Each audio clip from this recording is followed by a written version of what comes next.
everybody, and welcome back to another episode of GameSpark. I am Susie Grace, and today is episode 14. I have another awesome guest here to chat about games with me, so if you could go ahead and introduce yourself, that would be awesome. Hi, I'm Paladroon, or Travis is my real name. Paladroon has been in my Twitch community for a while now. Was it Outer Wilds? It was Outer Wilds, so it's been 7 months. Paladroon is great. Lovely, lovely person. Lovely to have in chat. Lovely to have in my community. And I'm super excited to chat games. So I am going to get right into my first question for you. My first question is, what is your earliest gaming memory? That is a very hard question for me to answer because it's pretty much been a part of my life for as long as I have memories. Okay. I can remember playing like Reader Rabbit and those kind of games on our Mac. I played Reader Rabbit. So good. I've never met anybody else that's played Reader Rabbit. So fun. We had a computer lab at school that we would go to. It was like first, second grade, and we would look forward to playing whatever game on there, Oregon Trail, Incredible Machines, those kind of games. Oh my gosh, I played those too. Well, I didn't play Oregon Trail, but I did play Incredible Machine. We totally Oregon Trail was fantastic.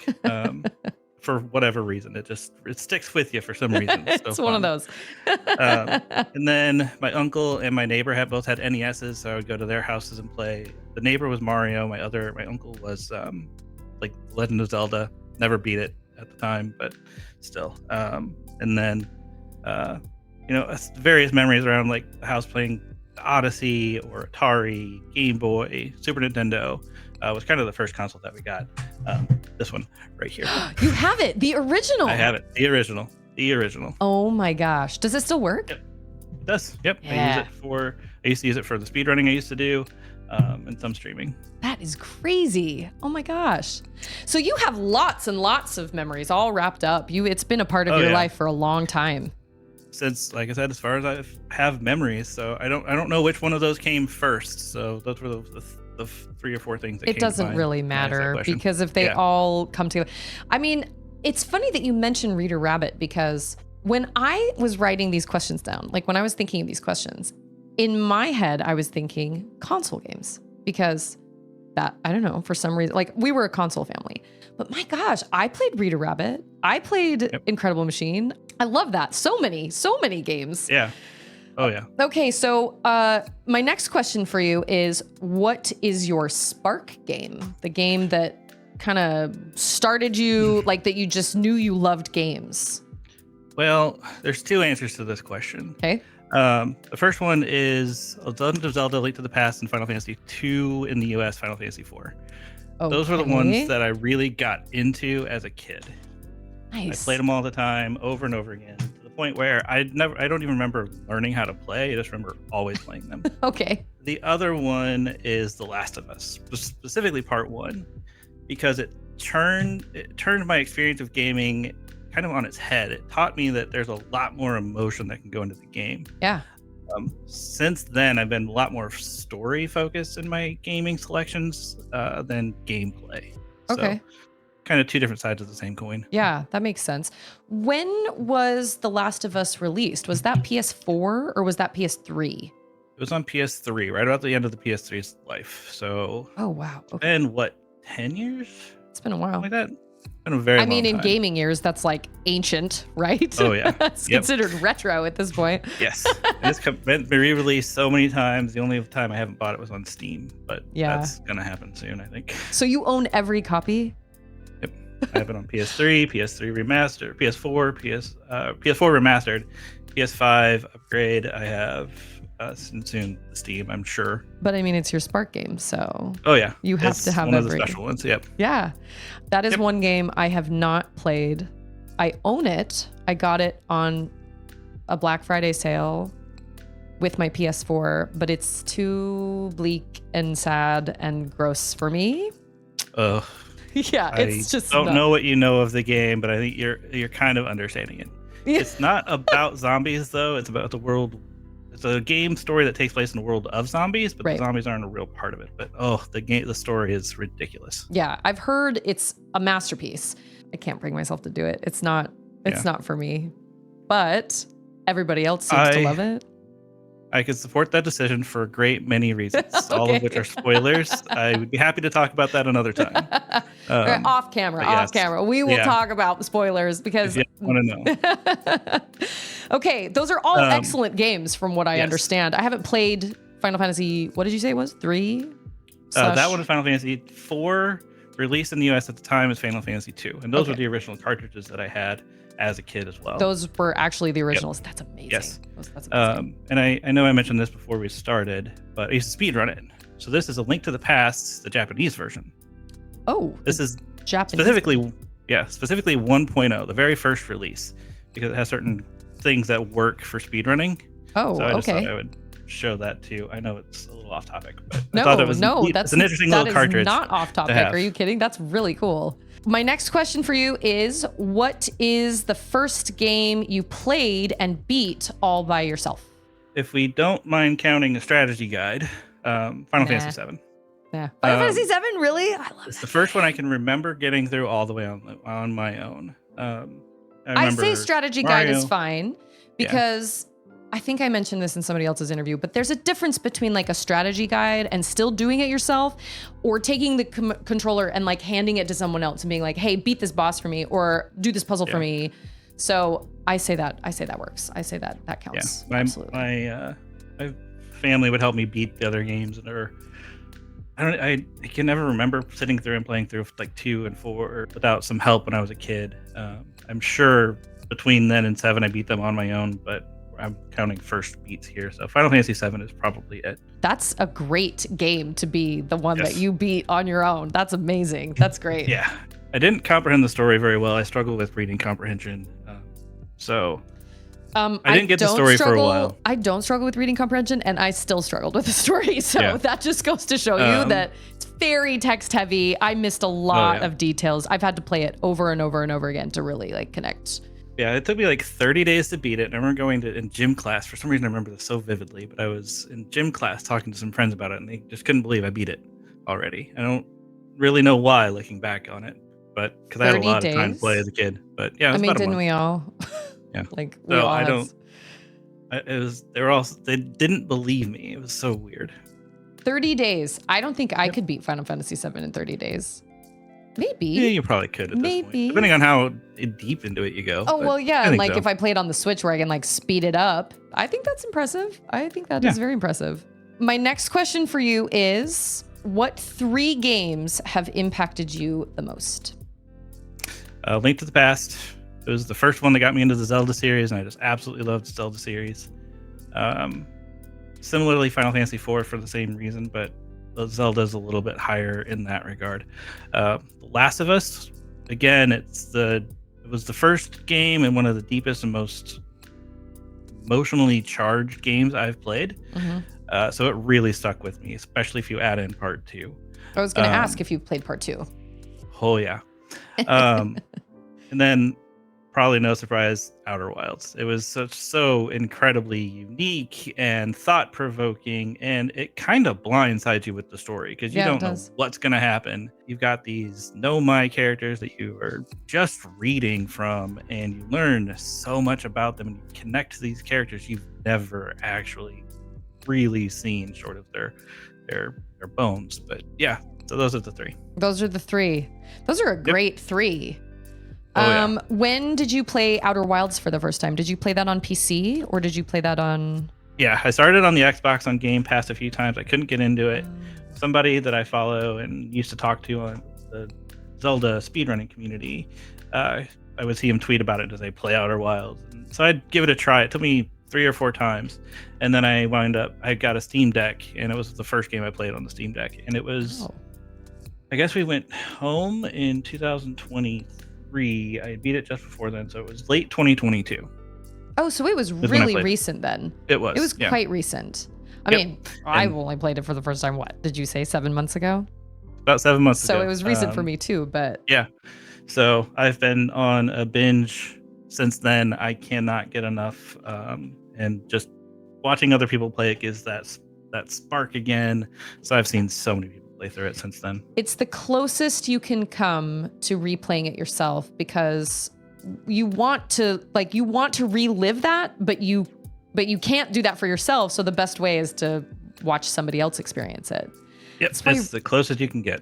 I love the theories and hearing people's theories and the things they miss or the things they pick up on at different times than I did. It's always different, so it's always a treat to watch. Did you play Outer Wilds and then the DLC right afterward, or did the DLC release later?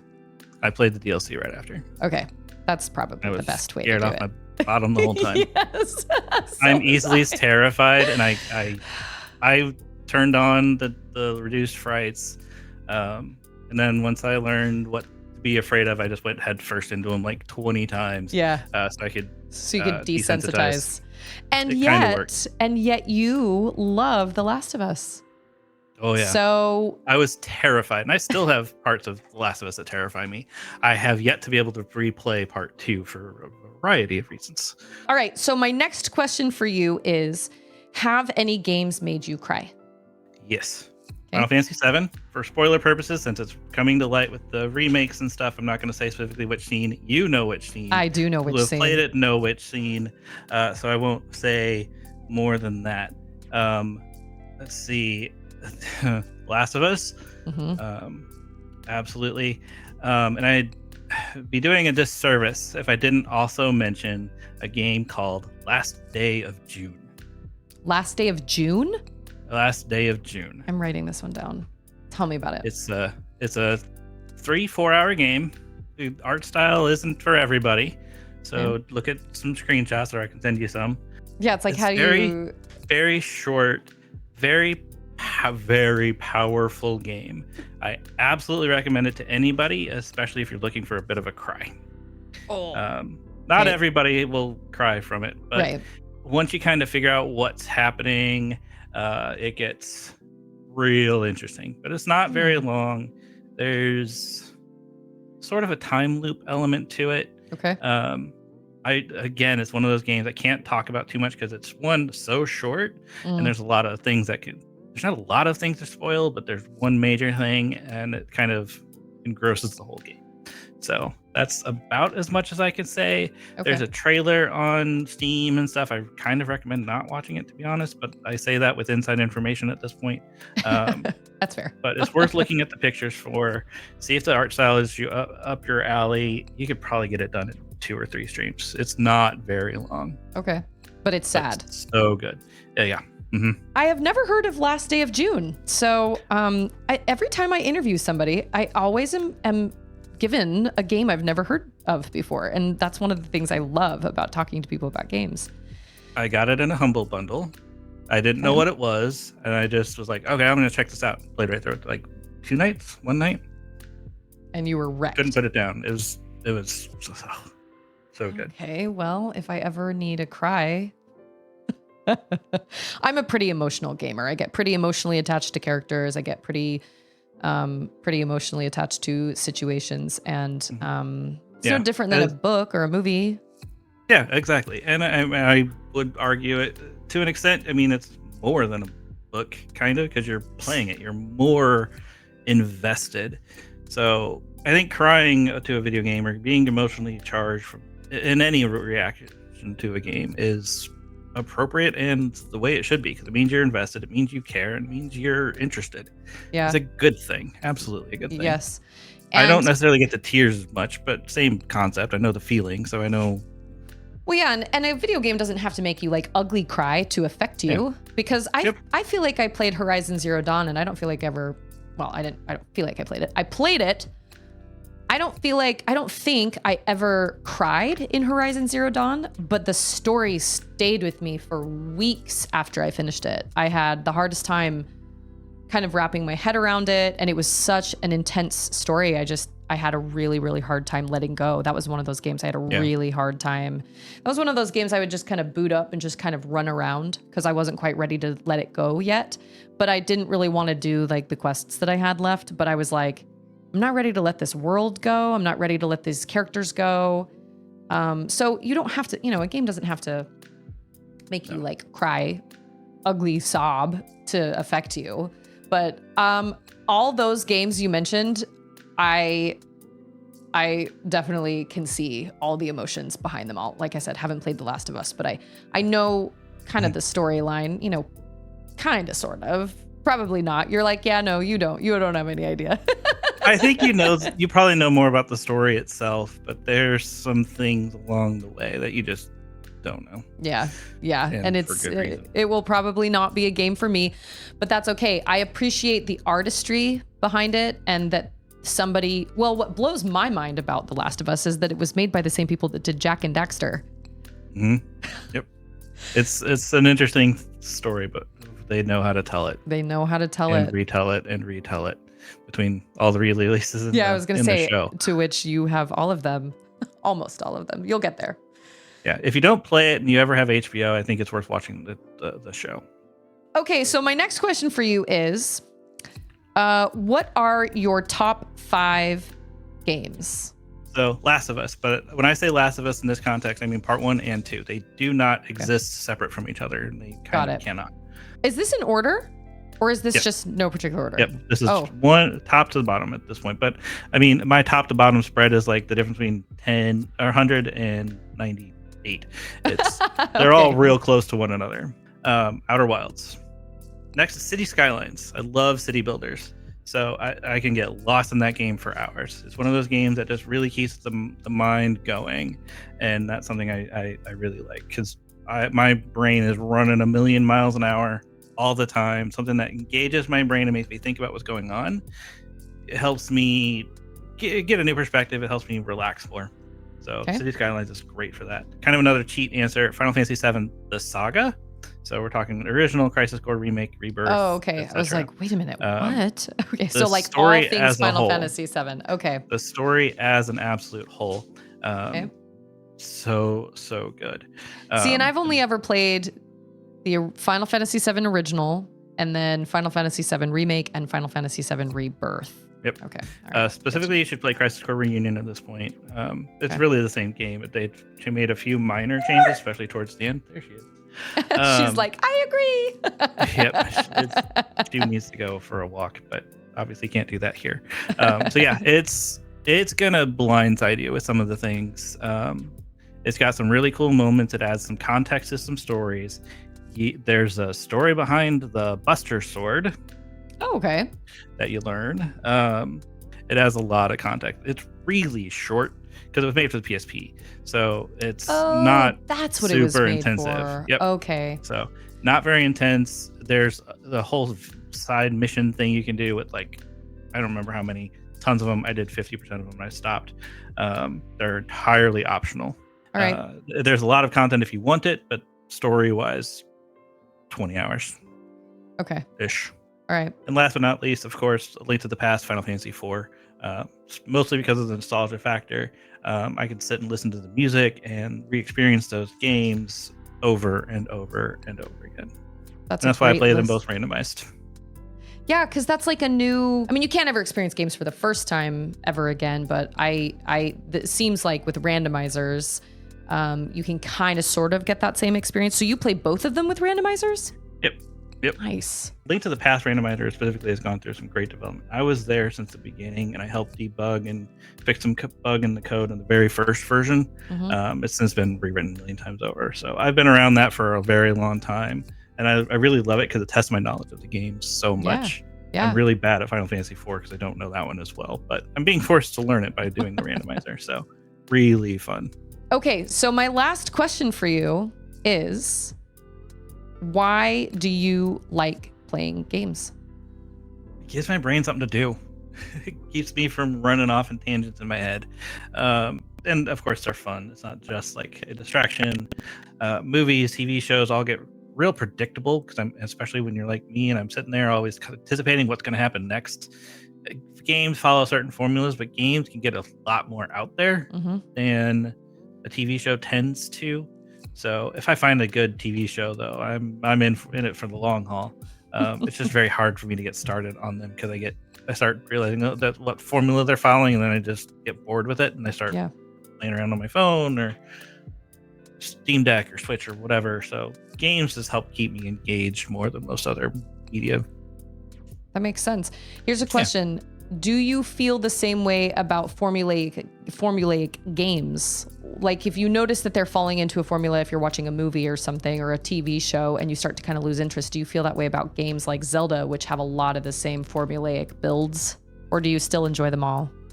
When it comes to the story, it all depends on how it's told and how it's all paced in relation to the gameplay. The gameplay kind of helps break things up. Yeah. Like I could use A Link to the Past and Ocarina of Time because they're very similar. They both start with 3 things, and then the world changes, and then 3 more, or like 7 more things, or whatever it is. It's very, very similar formula, but the experiences are very different because the story itself has a lot of differences. It's not as much to get engaged in. Zeldas are fairly shallow if we're talking very relatively speaking. Yeah. But the gameplay then helps keep me engaged in those moments where it feels formulaic or it gets boring. So, I mean, I have goodness knows how many games I've picked up, stopped, never going to pick back up again, even if I want to, because I just got bored and other games pull my interest. So, it happens with games too. It's just more capable of bypassing it through the gameplay elements, and the music sometimes keeps me going, especially in Final Fantasies. Good gracious, the music in those games is outstanding. I know. You mentioned earlier that you have a hard time with reading comprehension, so I love that playing games, it gives you an opportunity to experience stories you otherwise wouldn't read or whatever, and I think that's wonderful. I think that's great. Yeah. Which goes to the people that are like, video games are crappy. Or I'm like, actually, that is so not true, because it gives people another way of experiencing stories. Not everybody likes to read. Not everybody can comprehend reading in the same way. I think that's great. I think that's amazing. I appreciate you taking time out of your busy schedule, and your dogs. I appreciate your dogs letting you sit here and chat with me. Thank you. Yeah, it's been really, really lovely. So I appreciate it so much. And thank you. Thanks for having me. It was a good time.